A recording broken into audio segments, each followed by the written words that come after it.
ይህ ማለት ይህ ቪዲዮ ውስጥሽ የሆነ ነገር ነግሮሻል፣ ላንቺ እንደሆነ አውቀሻል በውስጥሽ ሜቢ ምናልባት ለኔ ሆን ብለሽ ወደዚህ ቪዲዮ ገብተሻል። ግን አንድ ነገር ልንገርሽ፣ አንቺ አይደለሽም ይህ ቪዲዮ ያገኘሽው፣ ይህ ቪዲዮ ነው አንቺን ያገኘሽ። ምክንያቱም እግዚአብሔር እኛን መልእክት ሊልክልን ሲፈልግ በሰው አድርጎ ነው።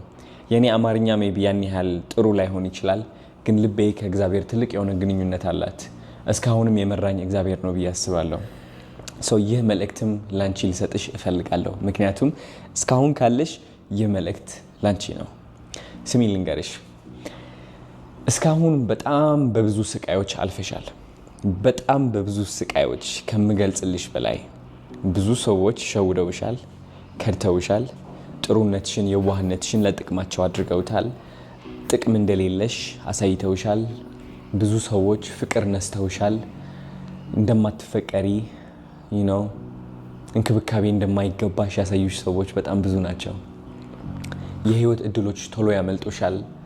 እንዲሳካልሽ ትፈልጊያለሽ፣ ግን ህይወት ያንቺ ጠላት ይመስል እስካሁን ካንቺ ተቃራኒ እየሄደ ነበረ እና በብዙ መከራ አልፈሻል። አሁን ደክሞሻል። በጣም ድካም ውስጥ ነሽ ያለሽው። ኦልሞስት ወደ ተስፋ መቁረጥ ቀርበሻል። ግን ውስጥሽ የሆነ ነገር አለ፣ ሹክ የሚልሽ የሆነ የሚያቆይሽ ነገር አለ። አንዳንዴ ራስሽን ለማጥፋት ታስቢ ይሆናል። አንዳንዴ የህይወት አስጠልቶሽ ብን ብለሽ ወደ ሆነ ቦታ መጥፋት ያምርሻል። አንዳንዴ ተንበርክከሽ መለመን ትፈልጊያለሽ፣ ግን እስካሁን አልተሳካልሽም። እኔ ልነግርሽ የፈለኩት ነገር አይ ቲንክ ስቃይሽ ሊያበቃ ነው። አሁን ስቃይሽ ሊያበቃ ነው። ያ ሁሉ ያሳለፍሽው መከራ ሊያበቃ ነው። ያ ሁሉ የተጎዳሽው ሊያበቃ ነው። ምክንያቱም አሁን ይህ የሚያበቃው አንቺ ስለጸለይሽ ወይም ደግሞ ስለለመንሽ፣ ስለተጨናነቅሽ፣ ተስፋ ስለቆረጥሽ አይደለም። ከዚህ ሁሉ መከራ በኋላ በረከትሽን መቀበል የምትችይ ብቁ ሴት ስለሆንሽ ነው። አየሽ፣ አንድ ነገር ልንገርሽ፣ የእግዚአብሔር ስራ ማለት ነው። እግዚአብሔር ሆን ብሎ በመጥፎ ነገራት ያሳልፈናል። አይገርምም? በመጥፎ ነገሮች ያሳልፈናል። በቃ ሰዎች እንዲጎዱን ያደርጋል። ሰዎች እንዲከዱን፣ ጓደኞቻችን እንዲዋሹን ያደርጋል። እድሎች እንዲያመልጡን፣ ከስራ እንድንባረር፣ ከሰው ጋር ቶሎ እንድንጨቃጨቅ ያደርገናል። በሄድንበት ሁሉ የምናገኘው ሰው የኛ ተጠቃሚ እንዲሆን ያደርገዋል። በቃ በተቻለው አቅም እኛን ይቀጣናል። ግን ብዙዎቻችን እዚህ ቅጣት ውስጥ ሆነን የማናየው ነገር አለ፣ እግዚአብሔር የሚያየው። እሱ ደግሞ እግዚአብሔር ለበረከታችን እያዘጋጀን እንደሆነ ነው። አየሽ፣ አንቺ ይገባኛል፣ በብዙ ነገር አልፈሻል። በእነሱ ነገሮች ባታልፊ ኖሮ አሁን ያለሻት ሴት አትሆኝም ነበረ። ስሚ ልንገርሽ፣ አሁን ያለሻት ሴት አትሆኝም ነበረ። አሁን ያለሽ ልብ፣ አሁን ያለሽ አስተሳሰብ፣ አሁን ያለሽ ጥንካሬ፣ አሁን ያለሽ ምስጋና በጣም በጣም ትልቅ ነው ከምታስቢው በላይ። የእግዚአብሔር ዓላማም ይህ ነበረ። ይህ ጊዜሽ ደግሞ እያበቃ ነው፣ አብቅቷልም። በጣም ደስ ብሎኛል። ይህ ቪዲዮ ስቀርጸው ልንገርሽ፣ ይህ ካሜራ ለማብራት ብዙ ጊዜ ነው የፈጀብኝ። አንድ ቪዲዮ ቀርጬ ዲሊት ሆኖብኛል። መብራት ጠፍታለች፣ አሁን የለችም። ለምንድን ነው የሚቃረነኝ? ለምንድን ነው ይህ ቪዲዮ መልቀቅ ፈልጌ በቀላሉ መስራት ያልቻልኩት ብዬ ተናድጄ ነበረ። ለካስ ፈተና ይበዛብሃል ጠቃሚ ነገር ስታስተላልፍ። ልብ ብለሽ ስሚኝ። አሁን የምነግርሽ ነገር በረከትሽ መጥቷል። በረከትሽ ልትቀበይ ነው። ህይወት ይመቻችልሻል። አሁን እንዳሰብሽው፣ እንዳለምሽው፣ እንደተመኘሽው ስለለመንሽ አይደለም። አሁን ያቺ በረከት የምትቀበላት ሴት ስለሆንሽ ነው። አየሽ፣ በረከትሽ እግዚአብሔር ይዞት ነበረ። ለምን? እስከምትዘጋጂ ድረስ፣ ያቺ ሴት እስከምትሆኚ ድረስ። ገባሽ? በረከትሽ አሁን ትቀበያለሽ። ስለዚህ ከመቀበልሽ በፊት የምነግርሽ ነገሮች አሉ። በስነ ስርዓት በረከትሽ እንድትቀበይ የምትፈልጊው ህይወት፣ የምትፈልጊው ፍቅር፣ የምትፈልጊው ቤተሰብ፣ የምትፈልጊው ሀብት፣ ኤቭሪቲንግ። പ്രിയപ്പെട്ട അപ്പന് ഞാൻ എൻ്റെ അപ്പനോട് በእግዚአብሔር በጣም በጣም በጣም በጣም በጣም መተማመን አለብሽ። በጣም ከምታስቢው በላይ ነው የምልሽ። መጸለይ ብቻ አይደለም። እግዚአብሔር ይህ ሁሉ በረከት ያንቺ እንደሆነ እንደሰጠሽ አሁን ያንቺ እንደሆነ አረጋግጠሽ መራመድ ጀምሪ። ያንቺ እንደሆነ አምነሽ መናገር ጀምሪ። ሰዎች ከህይወትሽ ጥለውሽ ሲወጡ ደስተኛ ሆኚ፣ አትናደጂ። አይ አመለጣቸው እሰይ። ምክንያቱም እግዚአብሔር አለ፣ ደርሶልሻል። አሁን እምነትሽ ነው አሁን የሚያወጣሽ። ልንገርሽ፣ እምነትሽ ነው የሚያወጣሽ። አንድ ታሪክ አለ ያየሁት የኢየሱስ ማለት ነው። ልንገርሽ፣ በእርግጠኝነት የታሪክ በደንብ ባላቀውም ግን ህይወቴ ላይ በጣም ብዙ ጥቅም አምጥቶልኛል። ሰው አንቺንም በጣም ይጠቅምሻል። ሰው መርከብ ጀልባ ላይ ነበሩ ከኢየሱስ ጋር ማለት ነው። ማን ነበረ እስኪ ያስታውሽኝ ኮሜንት ላይ። እየቀዘፉ ነበርና አሳ፣ ከዛ በግራ በኩል እየቀዘፉ ነበር። አሳ ምንም ሊያገኙ አልቻሉም። ከዛ ኢየሱስ ምን አላቸው? እስኪ በቀኝ በኩል ሞክሩ አላቸው። ከዛ በቀኝ በኩል ሲሞክሩ ማአት አሳ በቃ እንደው መሸከም አቃታቸው። ጀልባዋም ልትገለበጥ ነበረ በጣም ከመብዛታቸው የተነሳ።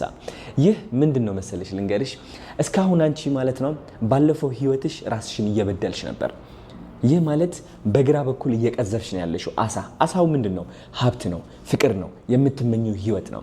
በግራ በኩል ስትቀዝፊ ምን እያደረግሽ ነው? ወደ ኋላ ህይወትሽ ተመልሰሽ የሚገባሽን ነገር ራስሽን እየነገርሽ ነው። እኔ እኮ በቂ አይደለሁኝም፣ እኔ እኮ መፈቀር አይገባኝም፣ እኔ እኮ እንዴት አድርጌ ሀብታም ልሆን እችላለሁ፣ እንዴት አድርጌ እንደዚህ ልሆን እችላለሁ፣ ሰዎች የበደሉኝ ሰው እኮ ነኝ እኔ፣ እድል እኮ አይሳካልኝም፣ ህይወት እኮ ለእኔ ጠማማ ናት የሚሉ እነዚህ ሀሳቦች አሉ። እነዚህ ሀሳቦች እንግዲህ ስታስቢ በግራ በኩል አሳ ለመግፈፍ እየሞከርሽ ነው። ለመቅዘፍ ነው ለመግፈፍ፣ አማርኛ ለመሳብ እየሞከርሽ ነው ያለሽው፣ አይሳካልሽምም። በቀኝ በኩል አሳውን ስትገፊ ግን ምን እያደረግሽ ነው? እነዚህ ሁሉ ቃላቶች አንቺ ራስሽን እንድታሳንሺ፣ ራስሽን እንድትጠይ፣ ራስሽን እንዳታፈቅሪ፣ ህይወት እየቀጣችሽ እንደሆነ፣ እንዴት ሁሉም ነገር እንደሚያስጠላ ምናምን እነዚህ ቃላቶች ማለት ነው ሳትቀበይ እዛው እየተናገሩ እየለፈለፉ እያለ ሊያሳምኑሽ እየሞከሩ እያለ ማለት ነው እነሱን ሳትሰሚ በእግዚአብሔር ማመን ማለት ነው። እሱ በእግዚአብሔር ማመን ህይወትሽ ይቀየራል አልኩሽ። አሁን እንዴት ብሎ ነው ህይወት የሚቀየረው? እንዴት አድርጎ ይሳካልኛል? እኔ እኮ ምናምን ብለሽ ከመናገር ማለት ነው አዎ ይቀየርልኛል፣ አዎ ህይወቴ ይቀየራል፣ አዎ በረከቴ መጥቷል፣ አዎ ተሳክቶልኛል፣ አዎ የምፈልገው ፍቅር አግኝቻለሁ። በምን? በእግዚአብሔር ስም፣ በእግዚአብሔር ስም። ምክንያቱም እምነት ካለሽ በቀኝ በኩል አሳ እየገፈፍሽ ነው ያለሽው። ስለዚህ አንቺ በቀኝ በኩል አሳሽን ትገፊያለሽ። እምነትን ተጠቅመሽ ሰዎች ሊበድሉሽ ይሞክራሉ፣ የበለጠ ሰይጣን ሊያቋርጥሽ ይሞክራል። ልንገርሽ፣ እምነትሽ በጣም ከፍተኛ ሲሆን አንድ ሰው ታናድጃለሽ። ውስጡ ሰይጣን ያለበት ሰው መጥቶ ማለት ነው ሊሰድብሽ፣ ሊያንቋሽሽሽ፣ ፍቅር እንደማይገባሽ ሊያሳይሽ ይሞክራል። ያ ሰው ሳትሰሚ ማለት ነው ያ ሰው በሰይጣን ቁጥጥር ውስጥ እንዳለ አምነሽ ነው የምልሽ። በእግዚአብሔርሽን እመኚ፣ በእግዚአብሔርሽን 100% እመኚ። ስኬታማ አይደለሽም የሚልሽ ሰው ካለ እሱን ሳትሰሚ በእግዚአብሔርሽን እመኚ። አንቺ እድሜ ልክሽ ማለት ነው እግዚአብሔርን ሳትሰሚ ሰዎችን እየሰማሽ ነበረ። ልንገርሽ፣ እግዚአብሔርን ሳትሰሚ ሰዎችን እየሰማሽ ነበረ። ልንገርሽ፣ አሁን ግን በረከትሽ መጥቶልሻል። ሀብታም ነሽ ኦሬዲ፣ ፍቅር አለሽ ኦሬዲ፣ የምትፈልጊ ህይወት እየኖርሽ ነው ኦሬዲ፣ የተባረከ ህይወት አለሽ ኦሬዲ። አምነሻልም ትራመጃለሽም። በዛው ልክ አስተሳሰብ ትራመጃለሽ፣ ትናገሪያለሽ፣ እምነቱ አለሽ። አለባበስሽ እንደዛው ነው። ቀና በይ፣ ድንን አትበይ፣ ድንን አትበይ። ለማን አባቱ ብለሽ ነው ድንን የምትዩ? ለማን አባቱ ብለሽ? ማንም ሰው ከእግዚአብሔር በላይ አይደለም።